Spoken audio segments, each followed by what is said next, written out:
தருமபுரியில் கொரியர் அலுவலகத்திற்குள் புகுந்து டெலிவரி ஊழியரை திமுக கவுன்சிலர் தாக்கியது தொடர்பாக போலீசார் விசாரித்து வருகின்றனர். 13வது வார்டு கவுன்சிலரான ஜெகன் சமூக வலைதளங்களில் பகிரப்பட்ட லிங்க் வாயிலாக ஆன்லைனில் பொருள் ஆர்டர் செய்துள்ளார். பார்சலில் வேறு பொருள் இருந்ததாக கூறி கொரியர் அலுவலகத்திற்கு சென்று வாக்குவாதம் செய்த ஜெகன் பார்சலை டெலிவரி செய்த ஹரிகரனிடம் நீங்கள்தான் பொருளை மாற்றியுள்ளீர்கள் என கூறி அவரை தாக்கியதாக கூறப்படுகிறது.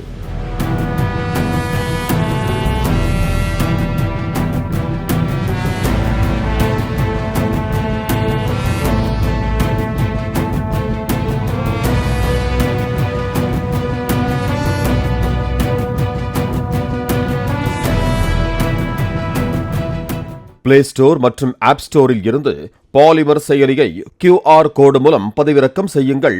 செய்திகளை உடனுக்குடன் பெறுங்கள்.